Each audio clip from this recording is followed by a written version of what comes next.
আমি অনেক খুঁজে দেখলাম, অনেক শান্তির খোঁজে ঘুরে বেড়ালাম এই পৃথিবীতে। অনেক মানুষের সাথে আমার পরিচয় হলো, দেখা হলো, সাক্ষাৎ হলো, কিন্তু আমি সেরকম মানুষ পেলাম না, কোনো কিছু পেলাম না যেখানে আমার শান্তি লুকিয়ে আছে। আসলে শান্তিটা কোথায়? শান্তিটা হচ্ছে সেই মহান আল্লাহ তাআলার দরবারে। যখন আমি হাজারো কষ্ট সহ্য করে সেই মহান আল্লাহ তাআলার, সেই মহান রবের দরবারে সেজদায় অবনত হয়ে যাই, তখন আমার সব কষ্ট, বেদনা, দুঃখ, যন্ত্রণা এক নিমিষেই শীতল হয়ে যায়। এমন কি আছে সেই মহান আল্লাহ তাআলার সেজদায়?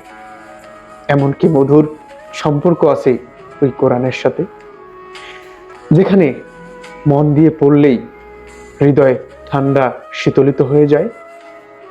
এমন কি আছে মসজিদে, যেখানে একবার সেজদা দিলে বারবার সেজদা দিতে মন চায়? এমন কি আছে সেই আল্লাহ তাআলার মধুর কালামে, যে কালাম একবার কানে পৌঁছালে কানের যন্ত্রণা সহকারে নিমিষেই সেরে যায়? কি এই ইসলাম? কি এই ইসলাম? এই ইসলামের মধ্যে আছে কি? এই ইসলামের মধ্যে এত শান্তি কেন? আজ আমরা এই ইসলামকেই ভুলে যেতে বসেছি। আমরা সেই শান্তিটা আর পাই না। কেন পাই না? আমরা সময়কে অযথা অন্য কাজে লাগাচ্ছি, যে সময়টা আমাদের কোনো কাজেই লাগছে না।